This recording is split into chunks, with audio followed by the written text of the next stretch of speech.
안녕하세요. 평택대에서 한국사의 이해를 담당하고 있는 조청현이라고 합니다. 오늘은 고려 정치사에 대해서 한번 정리해보는 시간을 갖도록 하겠습니다. 과제를 먼저 내볼까요? 그런데 이 과제를 먼저 얘기를 하면 김이 빠질 것 같아요. 그래서 일단 고려 정치사를 한번 정리를 하고 중간 정도에 한번 과제에 대해서 얘기해 보도록 하겠습니다. 자, 고려의 성립을 한번 살펴보도록 하죠. 10세기 국내외 정세가 상당한 혼란기에 접어들게 됩니다. 동아시아 전체를 놓고 봤을 때 중국에서는 5대 10국의 혼란이 발생했죠. 북방에서는 거란이 성장하여 요를 건국했습니다.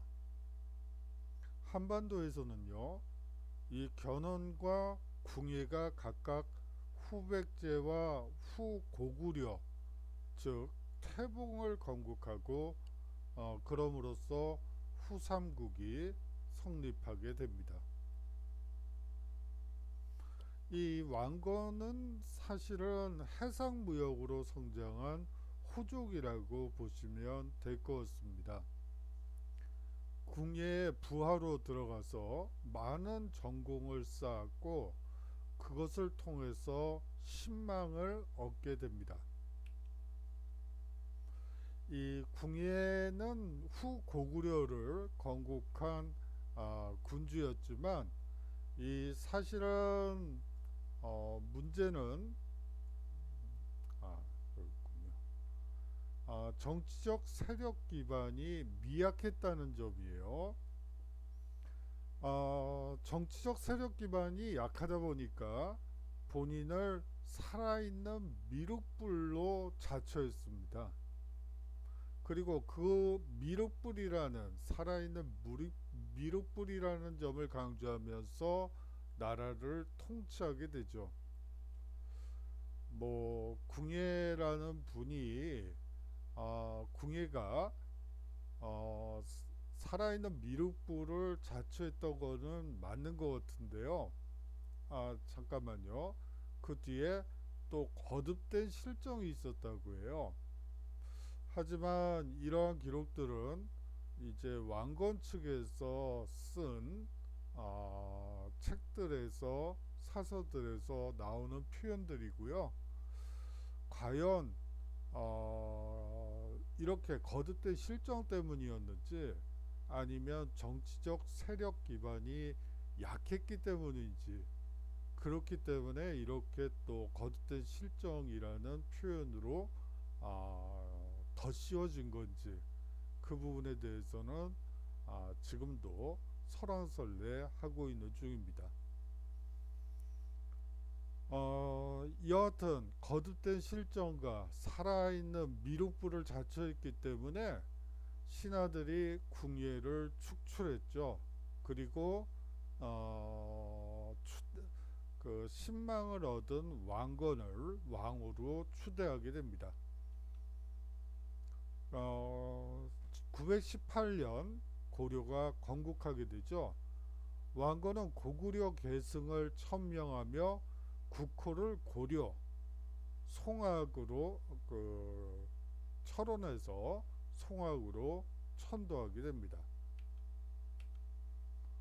왕건의 통일 정책을 한번 살펴보도록 하죠. 호족 세력을 통합하게 됩니다. 뒤에도 나오겠지만 결혼 정책을 통해서 부인만 29명이나 돼요. 그렇게 해서 호족 세력을 통합시키고요. 국력이 미약했던 신라와는 우호적 관계를 그리고 후백제와는 경쟁 관계를 맺게 됩니다. 우호 관계, 신라는 우호 관계, 후백제는 경쟁 관계. 이 경순왕의 항복으로 신라를 흡수하게 되죠. 그것이 900 여기 있군요. 935년의 일입니다. 견훤과 큰아들 신건 간에 내분이 발생하게 되고요. 후백제에서 견훤이 왕건에게 기순하게 됩니다. 후백제군을 경북 선산에서 격파하게 되죠. 이것이 936년의 일이었습니다. 그럼으로써 후삼국을 통일하게 되죠. 후삼국 통일에 의한 이 후삼국뿐만이 아니고 발해와 고구려의 유민까지 포함한 민족의 재통일이었다는 점이 가장 중요합니다. 자, 다음으로 태조의 정책을 한번 살펴보죠. 민생 안정과 호족 통합입니다. 이 민생 안정은 취민 유도, 취민 유도라는 말 속에 잘 드러나 있죠. 백성의 조세 부담을 경감시키는 것이 핵심이에요. 그리고 취민 유도의 또 다른 뜻인 빈민구제, 즉 흑창을 설치하게 되는 것이죠. 또 다른 민생 안정책으로는 불교 숭상을 들 수가 있습니다. 연등회와 팔간회를 중시 여겼죠. 호족 통합 정책은 크게 포용 정책과 견제책으로 나누어 볼 수 있습니다. 호족 통합 정책으로는 여기 있군요. 정략 결혼을 한다든지, 그리고 왕씨성을 하사한다든지, 예를 들어 발해의 왕자였던 대광현에게 왕씨성을 하사하기도 하죠. 아울러 인품에 따라 관직과 토지를 지급했습니다. 자, 여기서 인품이 나오고 있는데요. 이 인품은 어떤 인품이죠? 태조가 나라를 건국하고 삼국 통일을 이루는데, 후삼국 통일을 이루는데 많은 조력을 준 호족 세력이라면 인품이 좋은 거죠. 그러면 저항했던 세력은 또 어떻게 되는 거죠? 인품이 없죠. 인간 이하 뭐 이런 취급을 받게 된다는 얘기가 되는 거예요. 여하튼 이 포용 정책을 통해서 인품에 따라 관직과 토지를 지급하게 됩니다.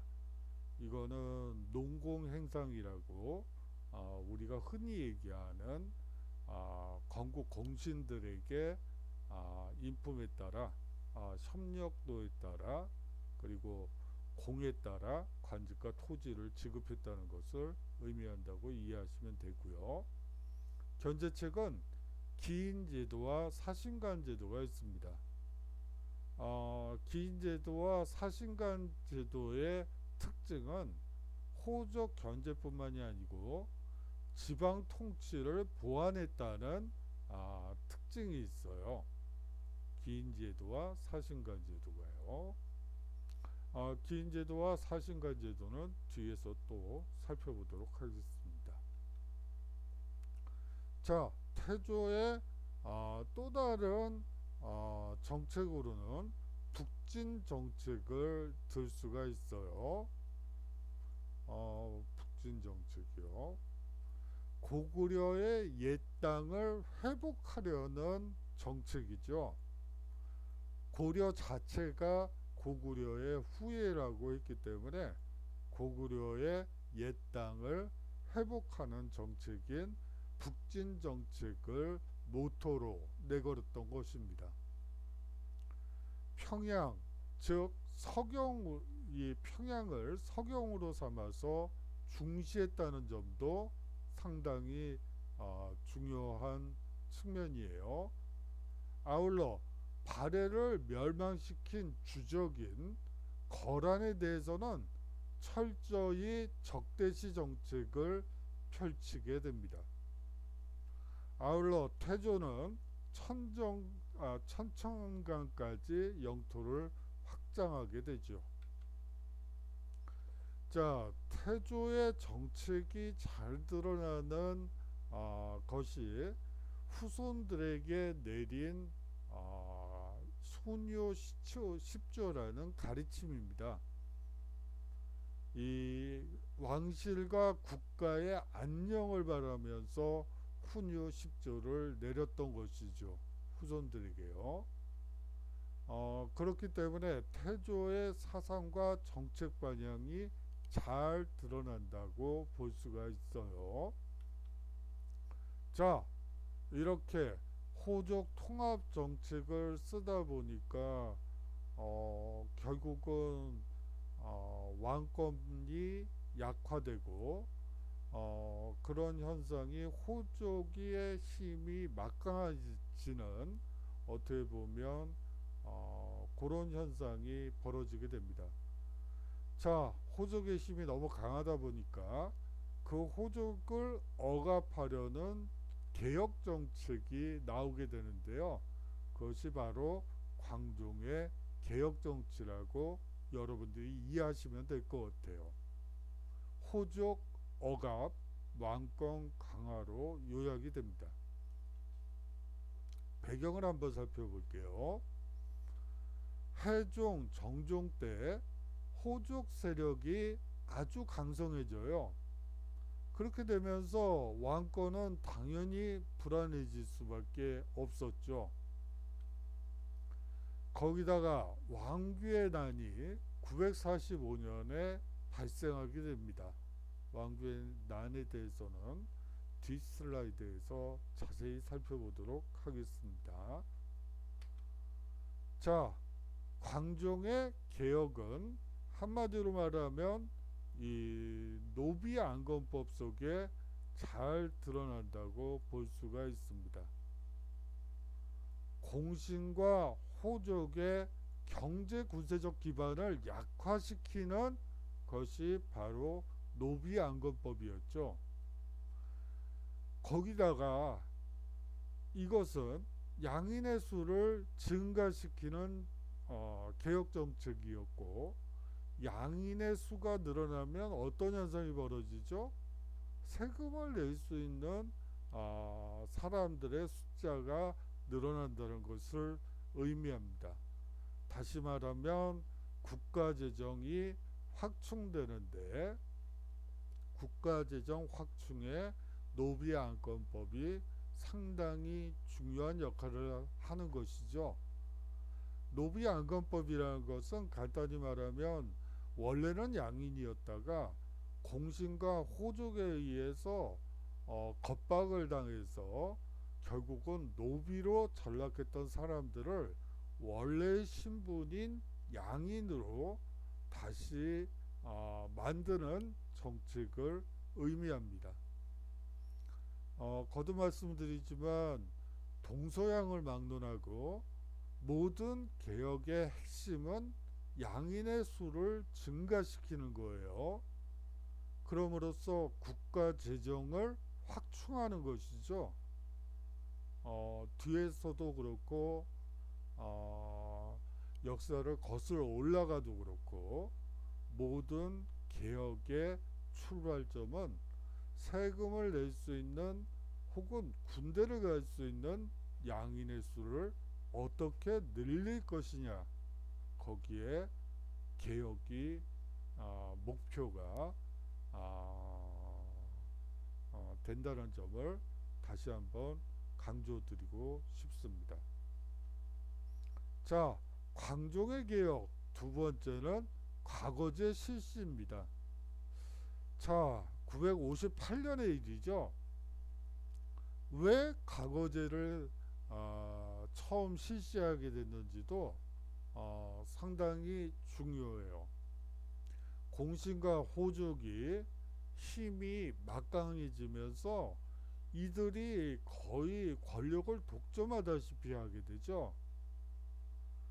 그런데 이러한 공신과 호족을 견제할 수 있는 새로운 세력이 광종은 필요했던 거예요. 그렇기 때문에 과거제를 실시해서 유교적 소양을 갖춘 신진 세력을 과거를 통해 등용시켰던 것이죠. 아울러 관리의 공복을 제정하고 관료의 기강을 확립시킵니다. 이건 또 무슨 얘기일까요? 자, 나 말이야. 그 왕권 폐하께서 무슨 전투를 할 때 내가 그 옆에서 대장군으로 있었거든. 그러면서 내 말을 따라야지. 관료의 기강이 아주 뭐 옛날 뭐 사돈의 아니 그 뭐죠? 아, 30년 40년 전에 전쟁 얘기부터 시작을 해서 내 말을 따르라는 말로 종결이 되는 그런 웃지 못할 일들이 관료 사회에 많이 뿌리를 내렸던 거죠. 이제 관리의 공복을 제정해서 뭐 공신이든 호족이든 아랫등급인 사람이 윗등급인 사람들을 능멸한다든지 나 누구 아들이야 뭐 이런 식으로 얘기를 한다든지 이런 것들을 방지하기 위해서 이러한 관리의 공복을 제정하고 관료의 기강을 확립하려 했던 것입니다. 자, 성종의 개혁을 한번 살펴보죠. 이 성종의 개혁에서 가장 핵심은 유교적 정치 이념을 채택했다는 점이에요. 최승로의 시무 28조가 있습니다. 이것은 유교 정치 이념을 바탕으로 총치 체제를 정비하라고 성종에게 바친 개혁안이라고 여러분들이 생각하시면 됩니다. 자, 아울러 이 성종은 이성 6부의 중앙 관제를 마련하게 됩니다. 12목의 지방관을 파견하고 중앙 집권화의 기초를 마련하게 되죠. 자, 우리가 고대 국가 그 성립 조건으로서 중앙 집권화에서 지방관 파견을 하나의 중요한 근거 자료로서 제시했었습니다. 앞선 강의에서 마찬가지로 이 이전의 고려 사회는 사실은 중앙 집권적이라는 요소보다는 오히려 호족 중심의 지방 통치 체제로 분열돼 있었다고 볼 수가 있죠. 그러다 이제 광종의 개혁을 시발점으로 해서 성종은 지방관을 파견하게 됨으로써 중앙 집권화의 기초를 마련했다는 거 상당히 중요한 요소예요. 아울러 이 성종은 유교 교육을 장려하게 됩니다. 국자감을 여기 있군요. 국자감을 정비하게 되고요. 지방에 경학 박사를 파견하게 됩니다. 이 결과적으로 문치주의 전통이 수립되었다고 볼 수가 있습니다. 신라의 고품제보다는 개인의 능력이 중시됐다고 볼 수가 있겠죠. 신라의 골품제는 한번 어떤 골품을 받으면 그게 개인의 능력이 얼마나 뛰어나던 말던 그 부분은 별 의미가 없어요. 뭐 앞서 얘기했던 최치원 같은 경우에도 우리나라에서 빈곤과에 합격해서 나름대로 문필을 가로서 이름을 날렸던 분이지만 신라에 와서는 사실상 지방 관직, 말직을 전전하다시피 하고 결국은 거기에 속이 부글부글 끓었겠죠. 그러면서 중앙 정치보다는 오히려 유람을 떠난다든지 여러 지식인을 만든다든지 그런 것들에 치중하면서 관직을 벗게 되죠. 거기에 비하면 개인의 능력을 중시했다고 볼 수가 있습니다. 자, 앞서서 사심관 제도와 기인 제도에 대해서 말씀을 드렸는데요. 한번 고려사에 있는 내용을 한번 보도록 하죠. 사심관은 태조 18년에 신라왕 김부가 항복하였으므로 신라국을 없애고 김부를 경주의 사심관으로 삼아 부호장 이하 관직자, 다시 말하면 향리들의 일을 살피도록 하였다. 이에 여러 공신에게도 이를 본받아 그 지역의 사심관으로 삼으니 사심관은 여기에서 비롯되었다. 자, 기인제도는 견제책이라고 했죠. 호족의 자제를 볼모로 잡고 지방의 일을 자문하는 그런 역할을 한 게 기인이라고 했는데, 여기서는 지방의 일에 자문에 대비하는 것보다는 인신이라는 측면이 훨씬 더 강하다는 점 말씀드리고 싶습니다. 자, 왕규의 난도 살펴봐야 되는데요. 이 왕규는 경기도 광주의 호족이었죠. 경기도 광주는 상당히 큰 군이었어요. 조선시대까지도 아니죠. 1960년대 60년대까지도 상당히 큰 군이었죠. 강남구 강남구도 광주군 소속이었으니까 상당히 이 광주군이 지금의 경기도 광주에서 성남 분당은 아니었고요. 그리고 강남구까지 포함하는 지역이 이 광주예요. 이 경기도 광주의 호족이었습니다. 이 왕규의 두 딸을 각각 태조의 15번째 그리고 16번째 왕비로 바치게 되죠. 이것도 모자라 가지고 딸보자였나 봐요. 여하튼 해종에게도 딸을 왕비로 들여 보내서 실권을 장악하게 됩니다. 그렇게 되면서 외손주인 광주 원군을 왕으로 삼고자 둘 차례에 걸쳐 해종 암살을 기도하고 하지만 실패하게 됩니다. 해종은 왕규의 암살 기도를 사실은 알고 있으면서도 그를 응징하지 못하게 됩니다. 왜요? 왕규의 군사력이 해종의 왕권을 훨씬 능가하고 있었기 때문이죠. 왕규의 제거는 해종 다음 때인 3대 정종이 서경의 왕신념 세력을 동원해서 간신히 진압하는 데 성공하게 됩니다. 자, 최승로의 시무 28조에 대해서 한번 살펴보도록 하죠. 성정 원년 6월 오품 이상 관리들에게 전책 건의서를 제출하라는 왕명에 따라 28조의 상소를 올리게 됩니다.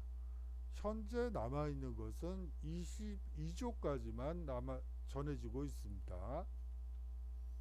하지만 시무 27조라는 말은 사실은 반은 맞고 반은 틀린 말이에요. 이 최승로의 시무 28조의 내용은 5조, 그러니까 태조에서 경종에 이르는 5조의 정책편과 실무 28조 두 부분으로 구성되어 있기 때문입니다. 실무 28조는 현실 정치의 개혁 방안을 이야기하고 있는데요. 여기서 핵심은 5조 정책평을 통해서 부족했던 점, 고려가 건국해서 5대가 지났지만 부족한 점을 이야기하고 그것을 시무 28조를 통해서 그 부족한 점을 이렇게 보완해야지 된다라고 한 게 이 시무 28조라고 보시면 됩니다. 자, 7조의 내용을 한번 볼까요?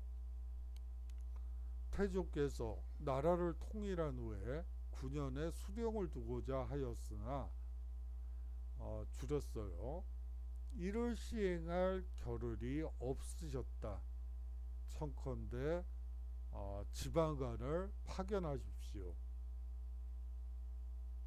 제20조의 내용을 한번 볼게요. 불교는 수신의 본이요 유교는 치국의 근원입니다. 수신은 먼 내생에 복을 구하는 것이며 치국은 가까운 오늘의 일입니다. 가까운 곳을 버리고 먼 곳을 구함은 잘못입니다. 자, 여기서 여러분들이 느끼셔야 될 것은 이 유교의 이 최승로가 이야기하는 유교와 성리학이 얘기하는 유교는 다른 유교라는 점을 여러분들이 아셔야 돼요. 아주 실천적이고 과감하죠. 현실적이에요. 유교라는 학문 자체가 사실은 현실적인 거죠.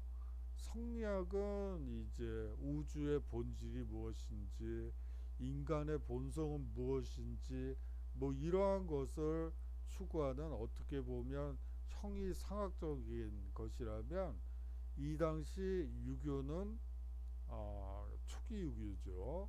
이 유교는 사실상 현실적이고 현실 개혁을 위해선 유교적인 덕목이 필요하다.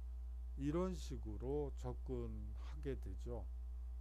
여러분들이 물론 이제 고려 유학에 대해서 뒤에 제가 또 한번 정리를 해드리겠지만 이 유교도 여러 관리가 있고 고려 초기의 유학과 고려 중기의 유학 그리고 성리학이 들어올 무렵의 유학은 서로 다르다는 것도 여러분들이 좀 잘 파악하셔야 될 부분이라고 생각합니다. 자, 최승로의 시무 28조, 뭐 7조, 13조, 20조 있지만 이 밖에도 여러 문제에 대해서 얘기하고 있어요.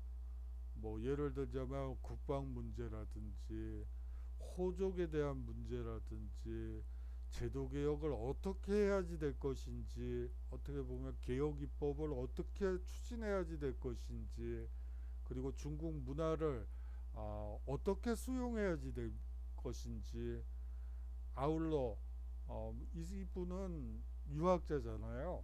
그렇기 때문에 불교 관계 문제에 대해서도 어떻게 이 13조는 여러분들이 한번 읽어보시면 그 내용이구나 라는 걸 이해할 수 있을 것 같고요.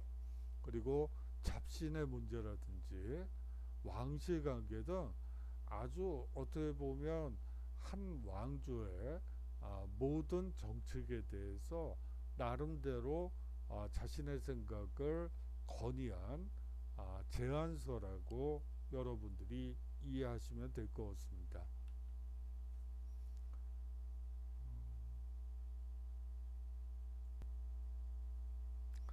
자, 고려의 중앙통치 조직을 한번 살펴보도록 하겠어요. 이성육부 제도를 시행하게 됩니다. 이성육부에서 이 중서문화성 그리고 상서성이 핵심이죠. 이성육부, 다시 말해서 이성, 중서문화성은 최고 중앙관서로 국정을 총괄한다고 보시면 될 것 같아요. 이제 여러분들이 눈여겨보셔야 될 대목은 이품 이상의 고위 관리들은 재신이라고 불리게 된다는 점이에요. 이 이품 이상의 고위 관리 재신들은 국가 정책을 심의하고 결정하게 됩니다. 어떻게 보면 국무회의라고, 우리식으로 얘기하자면 국무회의라고 보시면 되겠죠. 그리고 3품 이하의 관리들은 이 낭사라고 했습니다. 이들의 핵심 역할은 잘잘못을 비판하는 것이죠. 정치에 있어서 잘된 것은 무엇이고 잘못된 것은 무엇인지 하나하나 이야기하고 쪼개서 비판하면서 옳은 방향으로 나아갈 수 있게끔 한 것이라고 보시면 돼요. 이 중서무산성과 함께 행정실무 기관들이 있죠. 그거를 우리는 상서성이라고 불러요. 육부 관리들이고 정책 집행 담당이라고 보시면 돼요. 지금식으로 얘기를 하자면 행정부라고 보시면 되겠죠. 그 다음으로 중요한 역할을 하는 것이 이 중추원이에요. 잠시만요. 이 중추원은 군사 기밀과 왕명 출납을 담당하게 됩니다. 앞서 이품 이상의 고위관리들은 재신이라고 했는데요. 이 중추원에서도 이품 이상의 고관들은 충밀이라고 해서 군사 기밀을 담당하게 되고, 이 앞서 이품 이상의 고위 관료였던 재신들과 함께 국정을 총괄하게 됩니다. 그리고 중추원의 3품 이하의 관리들은 승선이라고 해서 왕명 출납을 담당하게 됩니다. 약간 좀 추밀과 승선 사이에 큰 차이가 있다는 걸 느끼실 수 있으시죠? 이품 이상이라고 하면 지금 이품 이상이면 국장? 아니 국장보다도 위죠.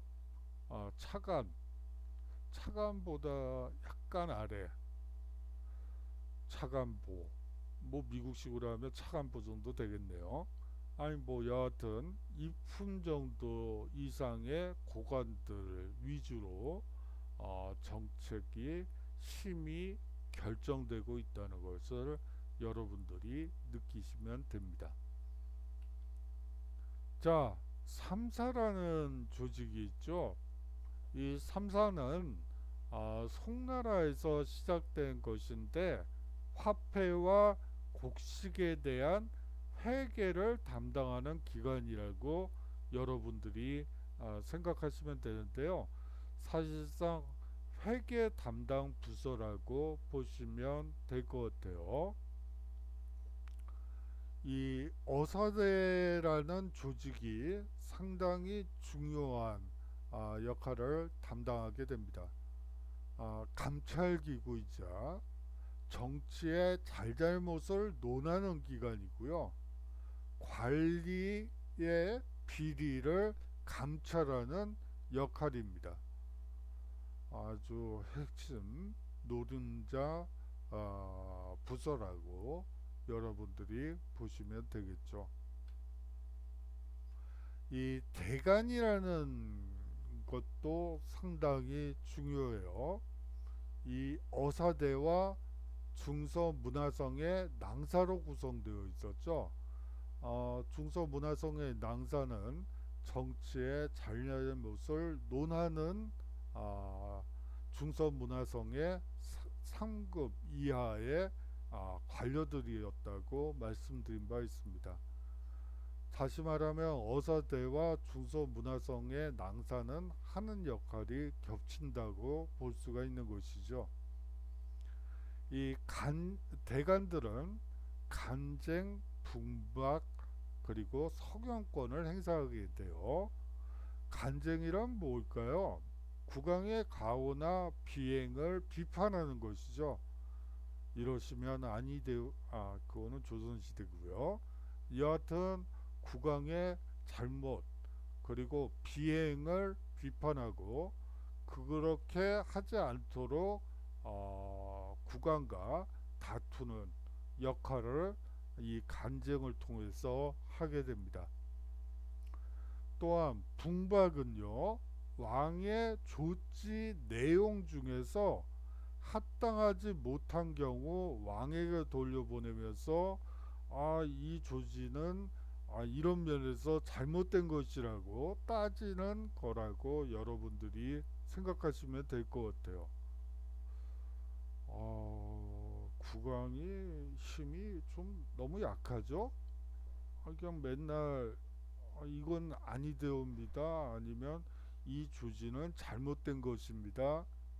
거기다가 서경권이라는 걸 대관들이 행사하게 되죠. 서경권이란 왕의 관리 임용 시 관리의 본가 및 외가의 사대조상 행적을 조사해서 그 관리 임명을 동의해주는 기구라고 보시면 돼요. 왕명이라고 쟤를 어느 자리에 앉힌다 안 되는 거죠. 일단 성형권을 가진 대간의 심사에서 합격이 된 사람만이 관리가 될 수 있었던 거예요. 이렇게 되면서 고려 시대에는 왕권 견제와 정치 권력의 균형 역할을 이 대간 조직을 통해서 얻으려고 했던 것이라고 보시면 될 것 같습니다. 그런데 이 중앙통치조직 중에 고려만이 가지고 있는 아주 독자적인 조직이 있습니다.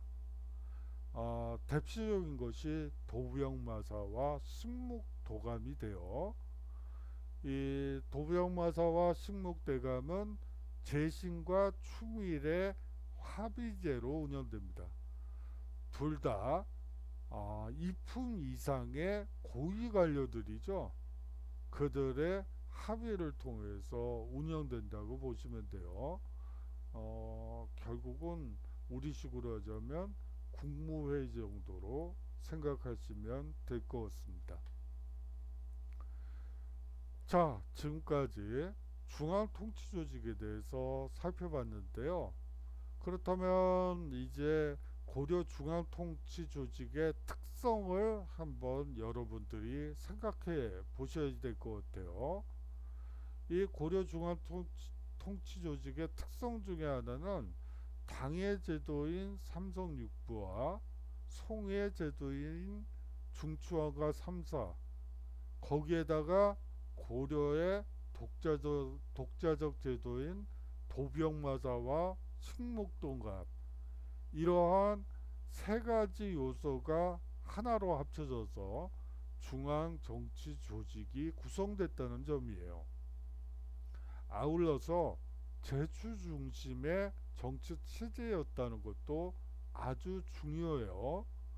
중서문화성 재신과 중추원의 추밀은 육부 판서와 상서를 겸하게 됩니다. 제추에서 사실상 국가 중대사를 협의 처리한 것이죠. 이것을 들어서 귀족 정치라고 얘기하는 분들도 있습니다. 아울러서 세 번째로는 대간이 간쟁과 북박과 서강권을 소유하고 있죠. 그렇게 됨으로써 국왕과 귀족 간의 권력 조절 기능을 수행하게 됩니다. 자, 여기서 이제 과제를 하나 드릴게요. 이 고려의 중앙 통치 조직을 귀족제로 보는 사람들도 있고 중앙 집권적인 관료제 사회로 보는 사람들도 있어요. 뭐 이것은 뭐 거의 8, 90년대부터 고려사 하시는 분들의 핵심 주제가 되어 과연 고려 시대를 귀족 사회로 혹은 귀족이 중심이 된 사회로 국왕은 별 의미가 없고 그런 사회로 볼 것이냐 아니면 중앙 집권적인 통치 조직이 갖추어진 중앙 집권 국가로 볼 것이냐 이 두 가지를 놓고 논쟁 중이고 아마 그 논쟁은 쉽게 가라앉지는 않을 것 같아요. 여하튼 어, 여러분들은 귀족제 사회로 보시는지 아니면 중앙집권 체제가 갖추어진 것으로 보실지 좀 궁금해지네요.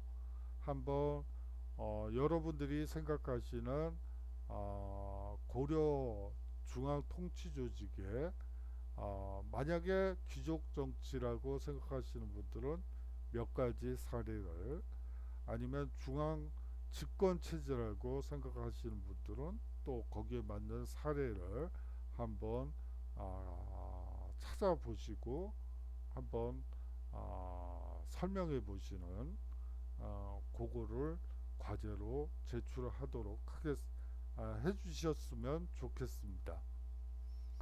자, 다음으로 넘어가죠.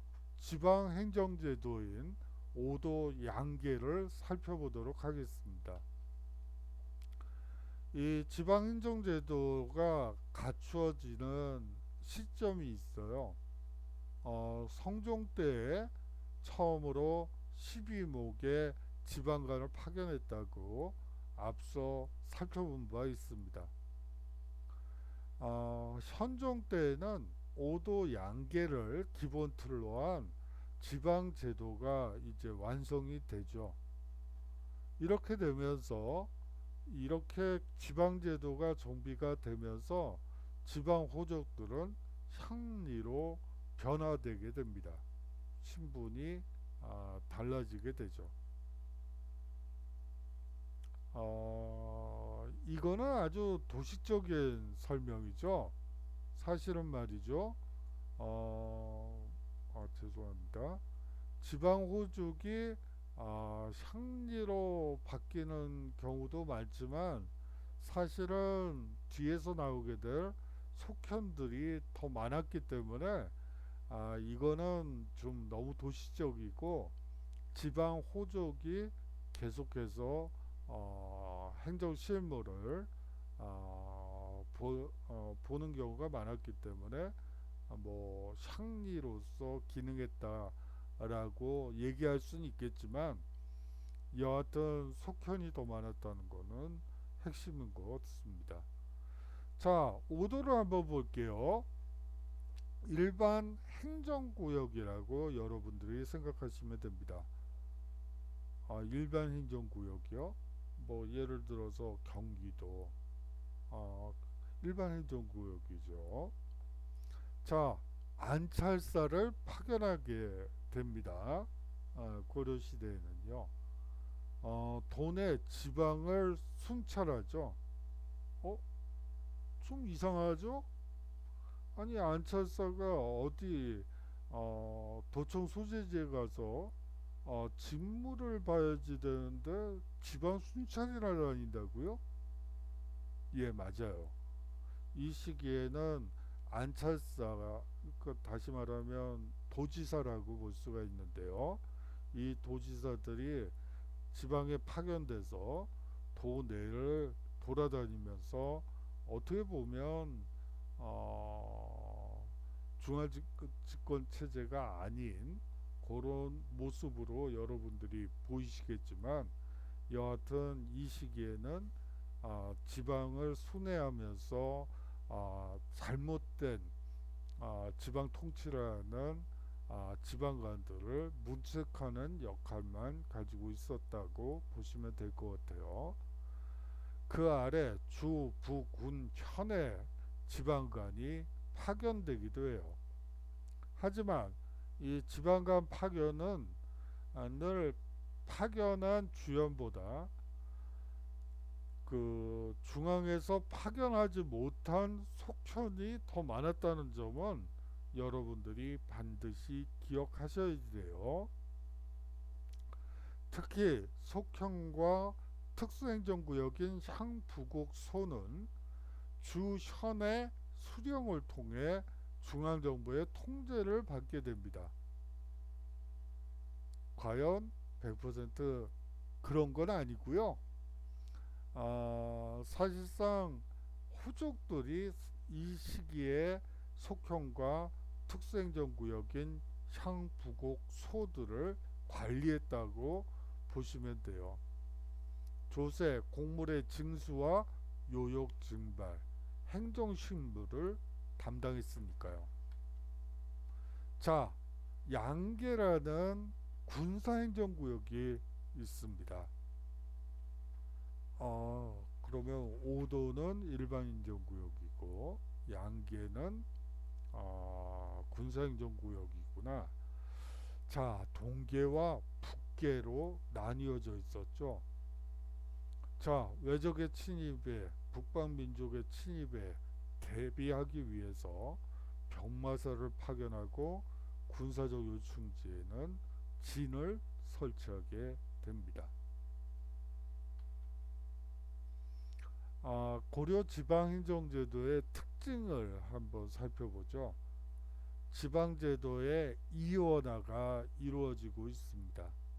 다시 말하면 일반 행정구역인 앞서 말한 오도와 군사행정구역인 양계로 양분되어 있었던 것이죠. 아울러 중앙집권체제의 불완전한 형태라고 볼 수도 있을 것 같아요. 중앙에서 지방관이 파견된 주연보다 파견되지 않은 속현이 더 많았다는 점, 중앙의 통제력이 지방까지 미치지 못한다는 점을 속현이 보여주고 있죠. 사실상 지방 호족이나 향리의 실질적인 지배, 다시 말하면 귀족들이 속군과 속현을 자치적으로 지배하는 것이 아니었을까라는 가설이 또 있죠. 특수행정구역인 향부곡소도 광범위하게 분포되어 있었습니다.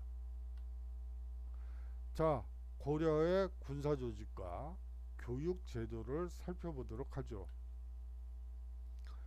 중앙군은요, 왕의 친위부대인 이군과 수도 및 국경을 방어하는 6기로 나뉘어져 있었어요. 중앙군은요, 직업군인으로서 군적에 올라 군인전을 지급받고 있었죠. 그 역은 세습됩니다. 자, 이제 뒤에서 과거제도에 대해서 얘기를 드릴 텐데요. 말씀을 드릴 텐데, 고려 과거제도에서 좀 특이한 현상이 있어요. 승과는 있는데 무과가 없어요. 그러면 어떻게 된 거죠? 군인을 과거제를 통해서 장교들을 수급한 게 아니고, 그러면 어떻게 되는 거죠? 바로 역을 세습받은 군인전을 지급받은 그 직업군인들 자제들이 계속해서 중앙군의 최고 책임자 혹은 중간 간부 이상을 차지했기 때문에 굳이 과거 시험에 무과를 둘 필요가 없었죠. 물론 거란이나 여진이나 몽골 침략기에는 예외적으로 무과를 뽑는 경우도 있어요. 하지만 그거는 어디까지나 전시라는 아주 예외적인 상황에서 가능했던 것이죠. 자, 뭐 여하튼 과거 제도에 무과가 없었다는 거, 거기에 비해서 조선 시대에는 문과와 무과로 나뉘어진다, 나눠 두 가지가 존재한다는 거, 차이라면 차이라고 볼 수가 있을 것 같아요. 자, 지방간은 16세 이상에서 60세 미만의 양인 장정들이 군대에 가게 됩니다. 주형군과 주진군으로 나뉘는데요. 주형군은 5도의 일반 군연에 주둔하고 또 대부분이 5도의 일반 군연에서 뽑힌 사람들이에요. 주진군은 양계의 이 국경 수비를 전담하게 되죠. 이들의 출신 지역 역시 이 양계 출신들이 대부분이에요. 자, 자, 문벌 귀족 사회의 동요를 살펴보도록 하겠습니다. 12세기의 일이었죠. 자, 이 문벌 귀족 사회가 동요하게 된 이유에 대해서 뭐 여러 가지 얘기들이 있어요. 그렇지만 가장 중요한 요소는 문벌 귀족 사회의 보수화 겨냥과 이 귀족 사회 내에 분열이 발생했다는 점, 크게 두 가지를 들 수가 있어요. 요구하고 이해하고요. 자, 문벌 귀족이 사실상 권력을 독점하게 되죠. 그리고 막대한 토지를 독차지하게 됩니다. 그러면서 과거를 통해 중앙에 진출한 지방 출신 신진 세력들은 이 문벌 귀족의 권력 독점에 대해서 어떻게 그럴 수가 있느냐고 반발했던 것이죠. 나 그래 봐도 이래 봐도 글 공부해가지고 죽어라고 글 공부해서 과거 급제해가지고 이 자리까지 왔는데, 아니 내 관직은 여기서 끝나는 거고 한 5급 6급에서 끝나는 거고, 쟤네들은 그냥 뭐 공신 아들이다, 뭐 누구를 왕비로 바쳤다 그러면서 모든 권력을 독점하다 보니까 거기에 대한 반발이 심화될 수밖에 없었습니다. 문벌 귀족 사회가 동요되는 데에는 이자겸의 난과 묘청의 서경천도 운동 두 가지가 아주 중요해요. 물론 두 난에 이자겸의 난과 묘청의 난, 저는 묘청의 난으로 배웠기 때문에 뭐 여하튼 이 두 난은 성격이 완전히 다른 거지만 여하튼 문벌 귀족 사회를 밑으로부터 서서히 붕괴시키는데 큰 역할을 하게 됩니다. 먼저 이자겸의 난을 살펴보도록 하죠. 이자겸의 난이 발발하게 되는 이유 중에 하나는 이 이자겸 역시 왕규와 마찬가지로 왕실과 중첩된 혼인관계를 맺게 됩니다. 딸 여럿을 왕에게 시집을 보내죠. 그렇게 되면서 국왕을 능가하는 권력을 이자겸이 장악하게 됩니다. 일부 신진 관리들이 왕과 함께 이자겸을 몰아내려고 했죠. 이자겸은 척준경과 함께 그 사실을 알고는 난을 일으킵니다. 결과적으로 이 난을 함께했던 척준경이 이자겸을 제거하고 난은 종료되게 되죠. 결과적으로 문벌 귀족 사회의 분열이 심화된 계기가 이 이자겸의 난이라고 보시면 돼요.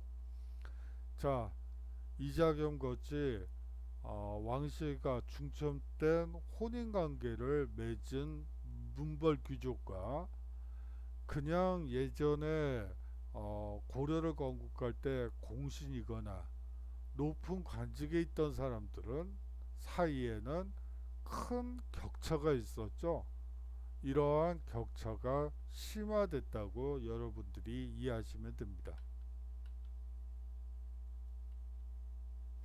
이 묘청의 서경천도 운동이 1135년에 일어나게 됩니다.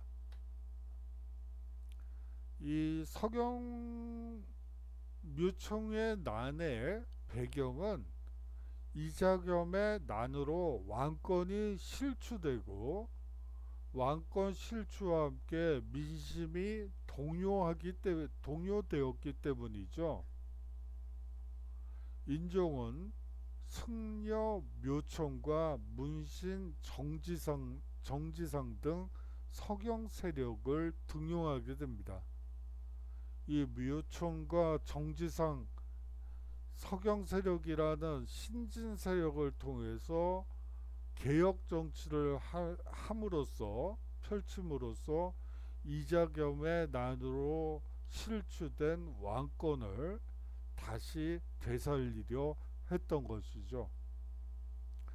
이 묘청 등 서경 세력은 풍수 지리설을 내세워 서경천도를 적극 추진하게 됩니다.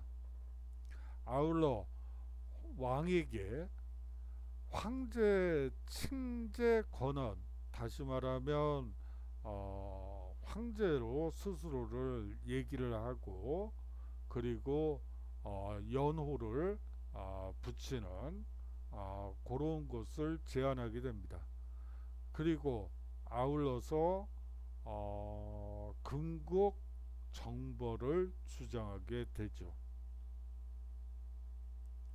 김부식 등의 개경 문벌 귀족들은 서경천도를 반대하게 됩니다.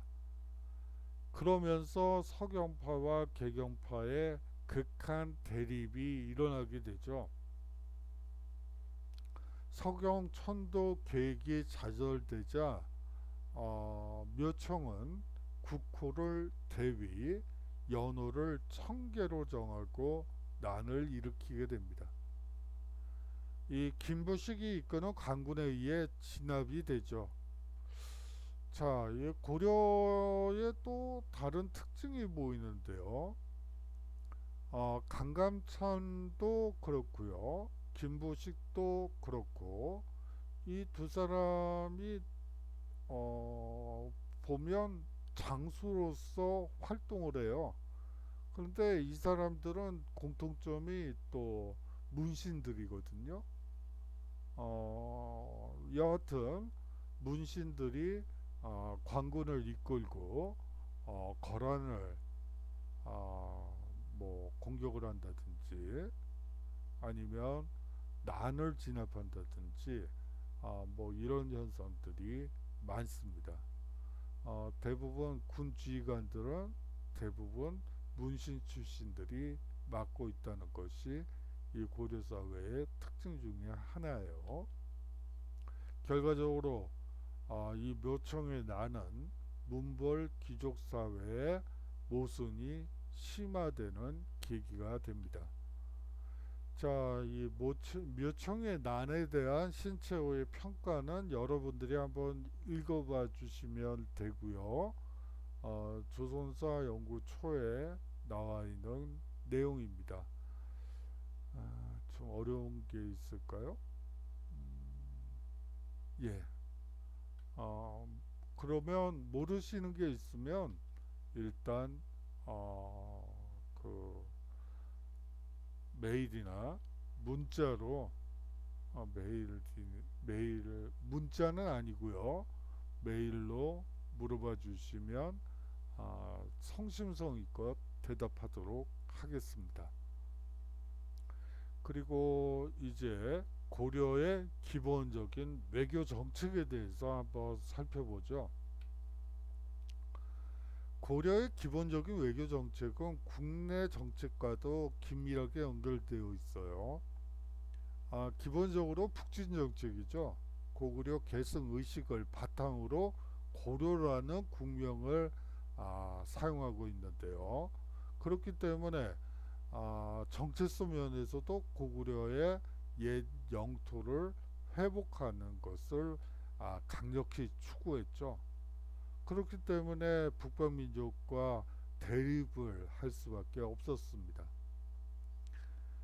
태조는 평양을 서경으로 삼아 중시했고요.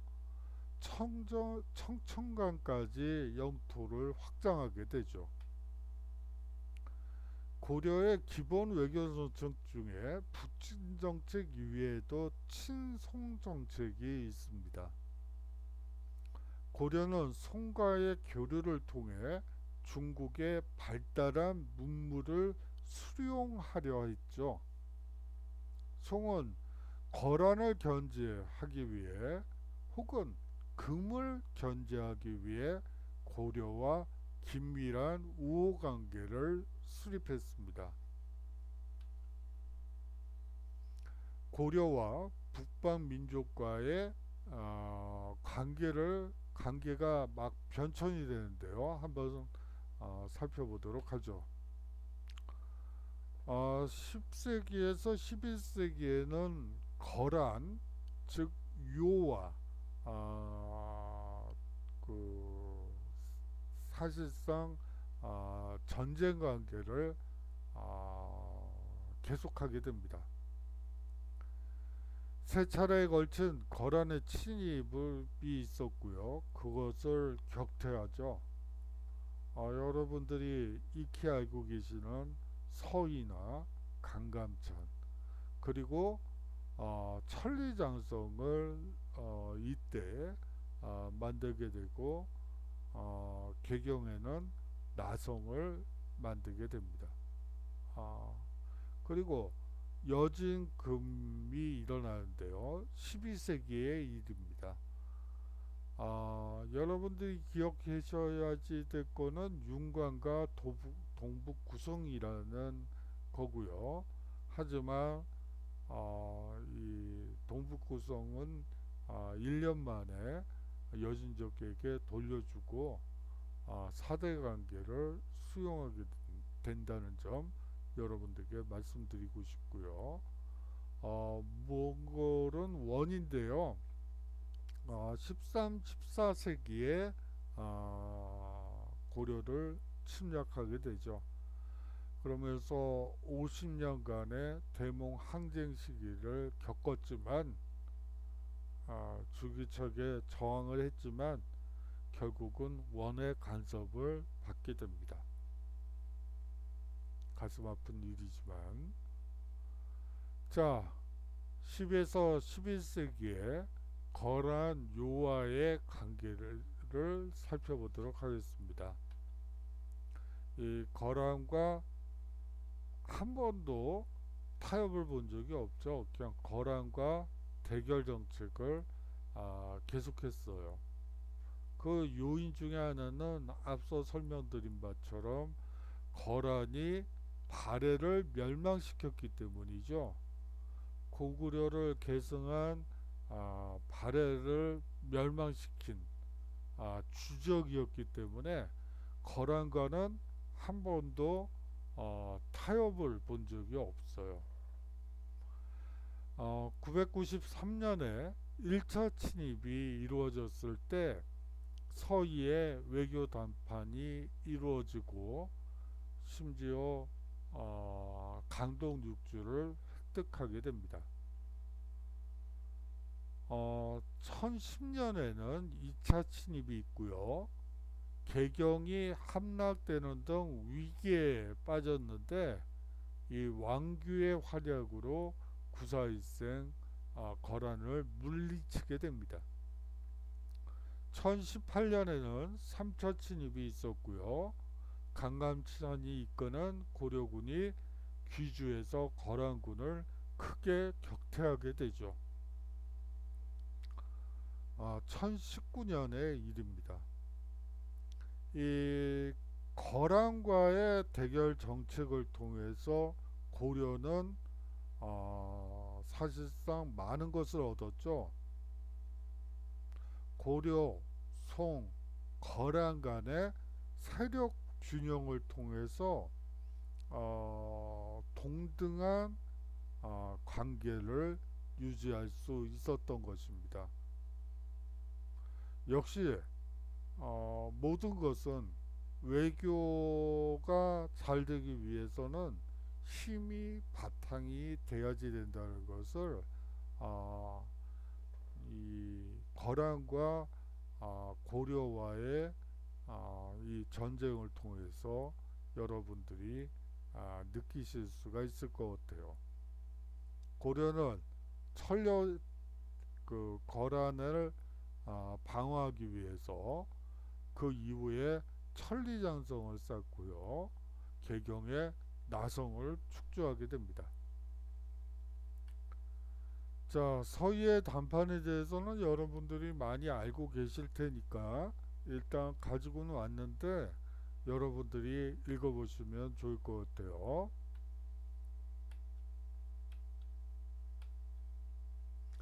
여진과의 관계도 살펴보도록 하겠습니다. 부족을 통일한 여진이 12세기 초부터 고려 영토를 침입하기 시작합니다.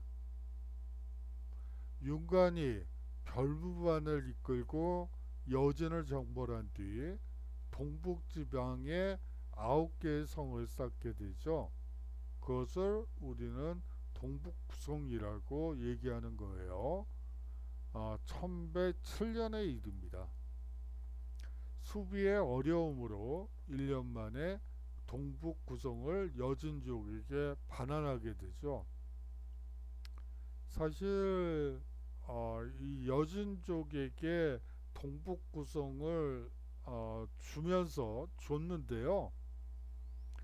이 이후에 여진이 급성장을 하게 돼요. 동북구성을 바탕으로 해서 급성장을 하게 됩니다. 그러면서 여진은 고려에게 사대를 요구하게 되죠. 여진이 그 1108년에 동북구성을 돌려받고 나서 1115년 그러니까 한 6, 7년 만에 금을 건국하게 되고요. 그 10년 후에 거란을 멸망시킵니다. 송과 손을 잡고 남송과 손을 잡은 금이 요를 멸망시키죠. 자, 연합군을 편성해서 요를 무너뜨린 다음에 화북 지방을 누가 점령할 것이냐를 두고 남송과 금의 전쟁이 벌어지게 됩니다. 남송을 공격해서 화북 지방을 2년 후에 점령하게 되죠.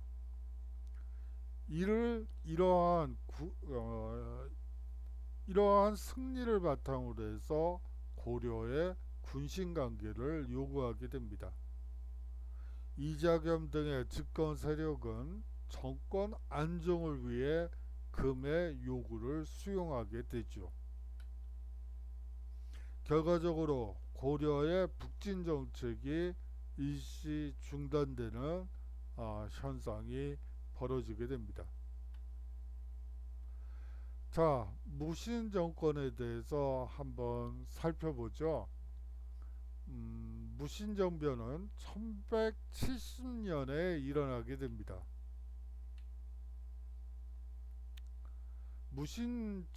정변이 일어나는 원인은 국왕 의종이 젊은 문신들과 향락에 빠져 실정을 거듭했기 때문이라고 해요.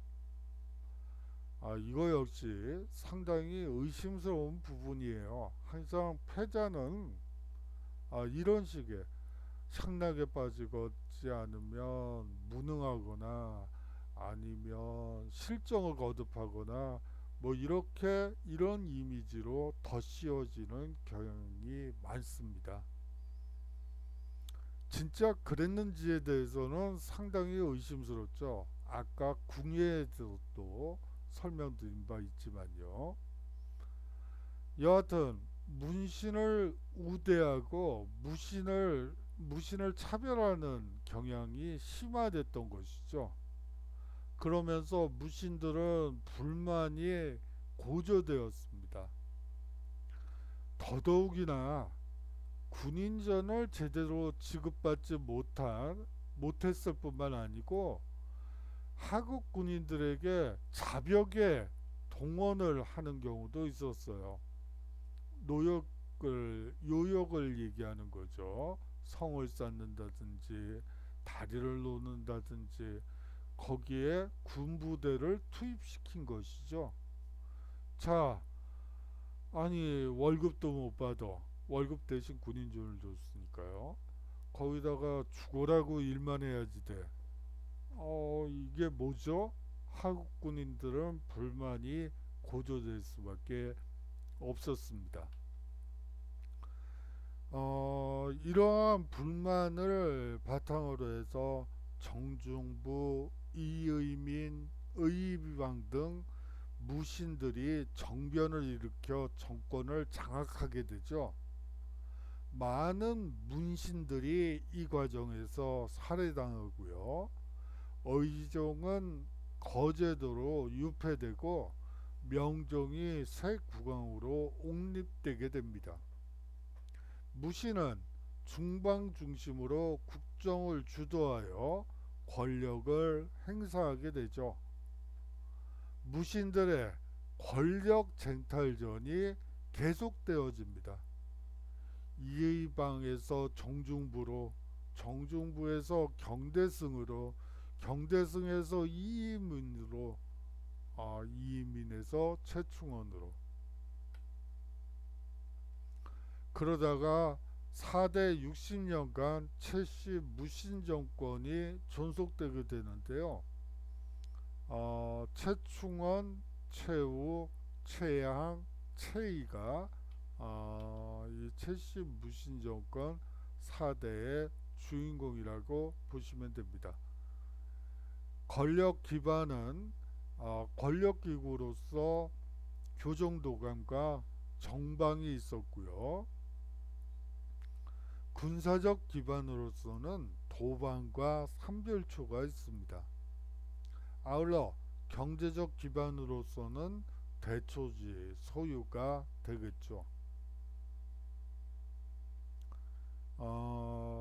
이 최씨 무신 정권의 그리고 무신 정변의 특징으로 일반적으로 정권 유지에 집착해서 사회 개혁에 소홀했다고 얘기들을 하게 됩니다. 하지만 농민과 천민의 봉기가 계속되었죠. 농민과 천민들이 봉기하게 되는 가장 큰 이유는 신분 질서가 동요되었기 때문이에요. 무신정변 후에 하층민 중에 권력층이 된 경우가 다수 있었어요. 심지어는 노비 출신으로 최고 권력자까지 되는 이민이 대표적이었죠. 거기다가 무신정변 과정에서 중간 간부급의 무신들 중에 뭐 또 천민 출신들이 다수 있었고요.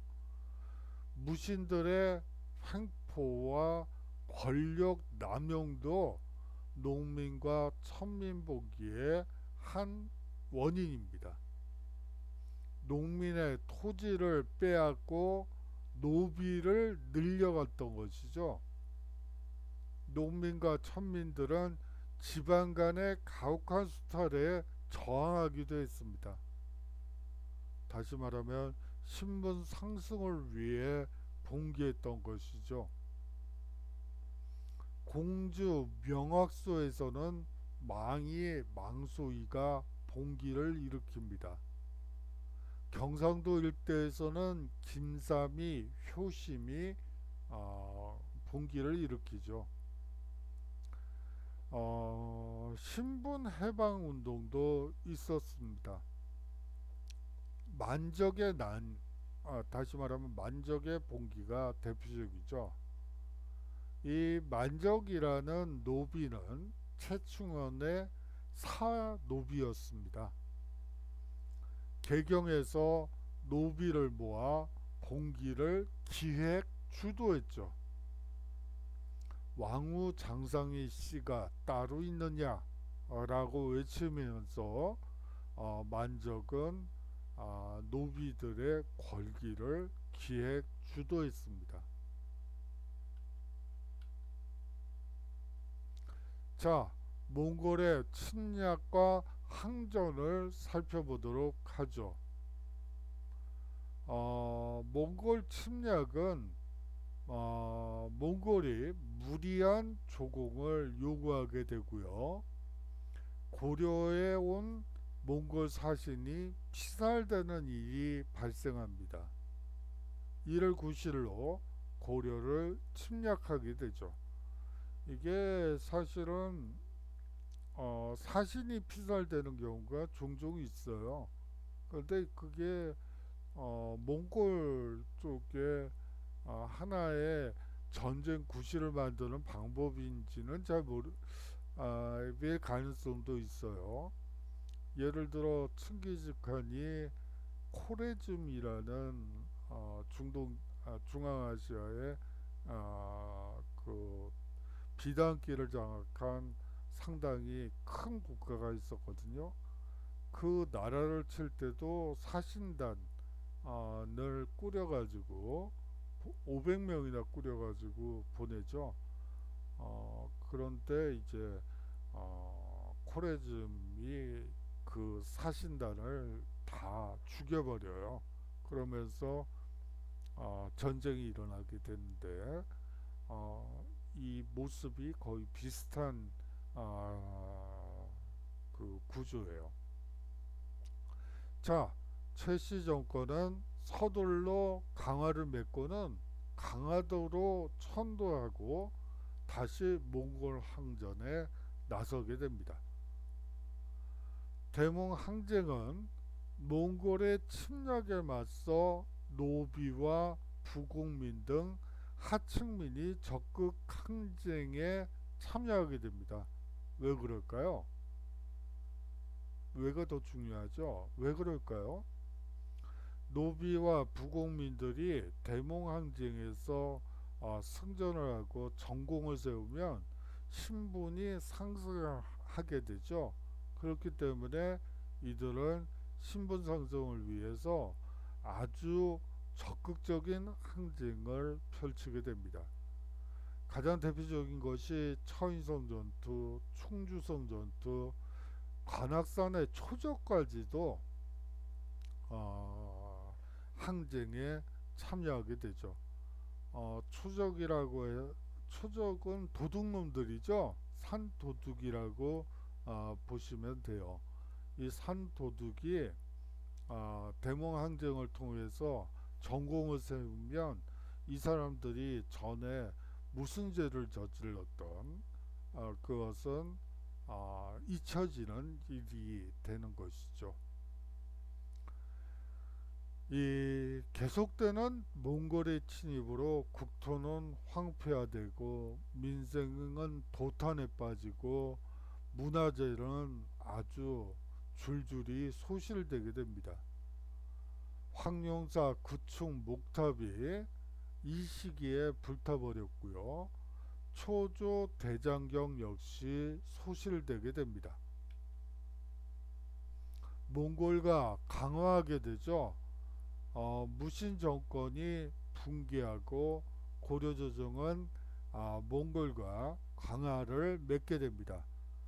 개경으로 환도한 것이 1270년의 일이죠.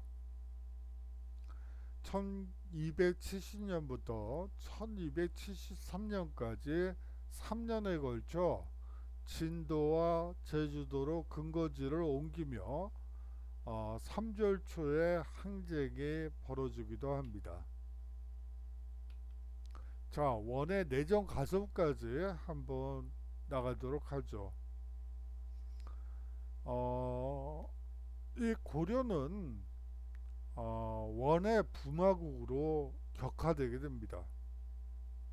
고려 왕은 원 황제의 사위가 되죠. 왕실의 호칭과 관청의 명칭이 북마국의 지위에 맞춰 격화되게 됩니다. 왕실의 호칭이 격화돼서 조와 종이라고 불렸죠. 물론 이것은 돌아가신 다음에 왕이 돌아가신 다음에 추존되는 것이죠. 뭐 조나 종이라고 붙였던 것을 충 무슨 왕 아주 격화됐죠. 폐하를 전하로, 태자를 세자로 명칭이 부마국의 지위에 맞게끔 격화되었습니다. 관청의 명칭 역시 격화되죠. 앞서 도병마사라는 게 있다고 말씀을 드렸는데요. 도병마사가 도평의 사사라는 아주 하급 기관으로 전락하게 됩니다. 중서문화성과 상서성은 이성을 담당했던 중서문화성과 상서성은 첨의부와 육부, 나중에는 사사로 격화되게 됩니다. 원의 내정간섭과 수탈이 계속되었죠. 가루가치를 두어 고려 내정을 끊임없이 간섭하게 됩니다. 금, 은, 인삼, 매 등의 특산물과 공료를 요구했죠. 영토 역시 원에게 빼앗기게 됩니다. 원은 화주의 쌍성총관부, 서경의 동령부, 제주도의 탐라총관부를 설치하여 원의 직할지로 만들어버립니다. 일부 원정에도 동원되게 되죠. 고려는 엄청난 인력과 물자를 동원하게 됩니다. 두 차례에 걸친 여원 연합군의 원정은 결과적으로 태풍으로 인해 실패하게 되죠.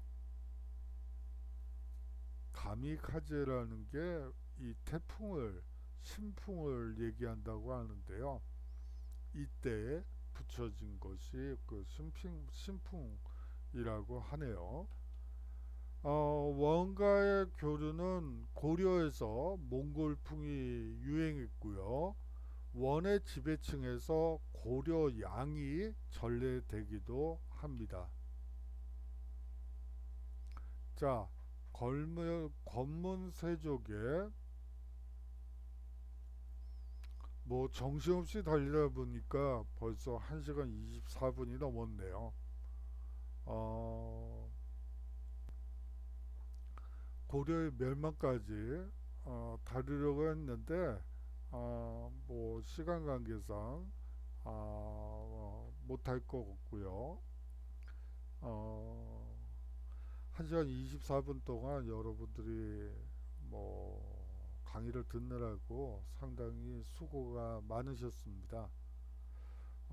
여하튼 다음 강의도 또 동영상 강의가 계속되죠. 한 2주간 더 할 것 같아요.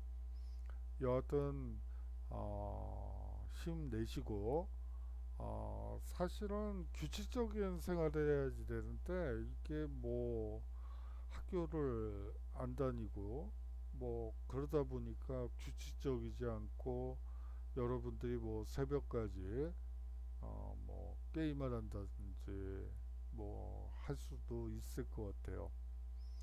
여하튼 이제 곧 학기가 시작이 될 테니까 지금부터라도 규칙적인 생활을 해서 학교 생활이 잘 이루어질 수 있도록 연습을 좀 하시는 게 좋을 것 같아요. 자, 그러면 다음 강의에서 인사드리도록 하겠습니다. 안녕히 계십시오. 다음 주에 인사드리겠습니다.